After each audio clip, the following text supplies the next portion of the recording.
Hi, I'm Mr. Education. Adolescence is a time of great change for young people. It is a time when physical changes are happening at an accelerated rate. But adolescence is not just marked by physical changes. Young people are also experiencing cognitive, social emotional, and interpersonal changes as well. As they grow and develop, young people are influenced by outside factors such as parents, peers, community, culture, religion, schools, world events, and the media. It is true that these students are individuals with a unique personality and interest. There are also numerous developmental issues that just about every teen faces. Today we will take a look into the life of an average 7th grader. I'd like to introduce you to Slightly Awkward Shelly. Hey! And sometimes Smelly Sam. They are going to help explain what life as a 7th grader is like. There are a lot of changes that I'm experiencing in middle school. Some are good and some are not good. I've noticed lately I'm getting taller, and I sure am a lot more hungrier than I used to be. But I'm starting to smell differently, and you may notice this in your class. And sometimes I don't want to talk about my problems. I trip over things. I worry, am I normal? I feel awkward. Why does Tommy have armpit hair and I don't? I want a mustache too. What's wrong with my voice? Hi, I'm Slightly Awkward Shelly, and like Sam, I'm experiencing changes too. Sometimes I'm really hungry, but peer pressure just won't let me eat. I'm getting these really annoying bumps on my face, and I try to use makeup to cover them up. I'm becoming very aware of my looks, and I may be preoccupied throughout the day by looking in the mirror. I might be really shy and stay away from the crowd. It's just because I'm trying to figure things out. I'm also experiencing a change. It happens once a month. It really affects my mood and how I feel, but I don't want to talk about it, period. Hey, this is Mr. Education again. You just met two 7th grade students. If you notice, the physical changes that occur to these students can affect how they develop cognitively. They began to develop abstract reasoning. Even though they seem timid, they need to be encouraged to take big learning risks. One important cognitive change to notice is that they begin to challenge social and intellectual authority. So when these students start to challenge your authority, remember, be patient and just mildly concerned. Mr. Education, stop pretending that you know everything. You're not my dad. Yeah, Mr. Education, how could you possibly know what I'm going through? You're just a man. If you experience attitudes like this with your students, be patient and remember what they are going through is natural and do not take it personal. In the classroom, I may not always pay attention, but I am developing academic skills. Don't tell Mr. Education, but I really like to learn about what's going on in the world around me. There are a lot of things I actually like to do. I kind of like reading, and I like to draw. I really need things to be kept interesting. Like Shelley, I'm curious about the world around me. I do have a lot of questions. 7th grade teachers must understand that this is the prime age when students can become engaged. If we can tap into their natural curiosity, we can potentially encourage lifelong learning.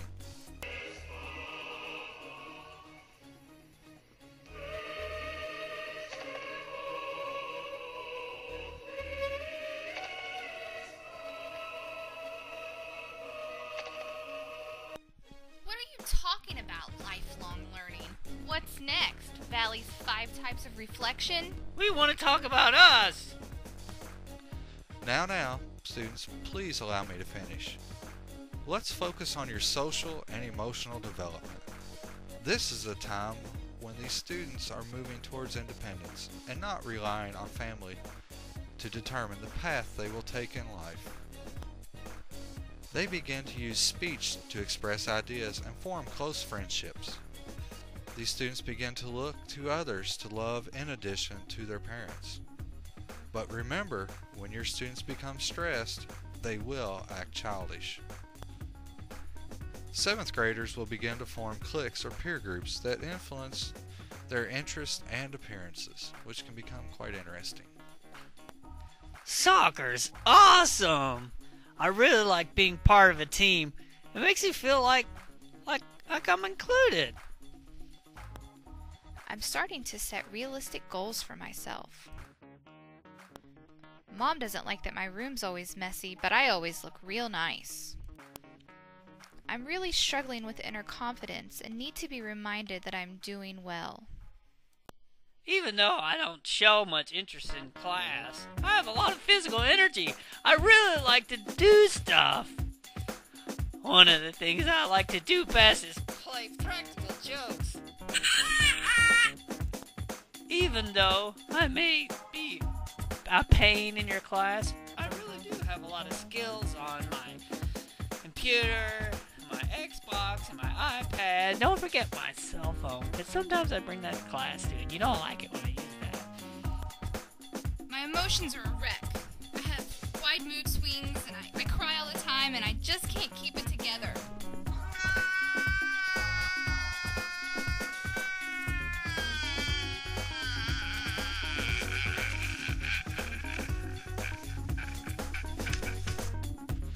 During this developmental stage, 7th graders begin to express and develop interpersonal thoughts and forms of communication.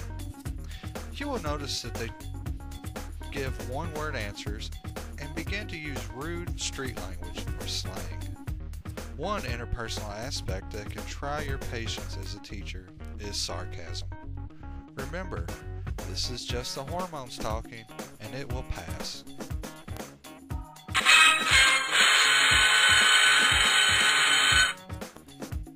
This is stupid. I'm tired. I want to stay in my room and play on Facebook. I come to your class on time and sit quietly, which is so dumb anyway. What's the point? School is dumb. I can just go online and look this stuff up if I wanted to. How are you going to help me? You don't know me. You're old. You don't understand what I'm going through. How could you? No one is like me. I just want to be left alone until I can talk to my friends again. Can we watch TV? I hate writing. Reading is stupid too. Math makes me want to throw up. I'll sit here and draw. I like to make pictures. It helps me to go other places. I need to go to the bathroom.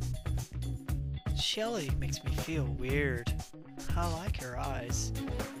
I get nervous when she talks to me. I'm hungry. When is lunch? Mr. Education has bad breath. I bet he eats poop for breakfast. Raymond stinks like poop. This class is weak.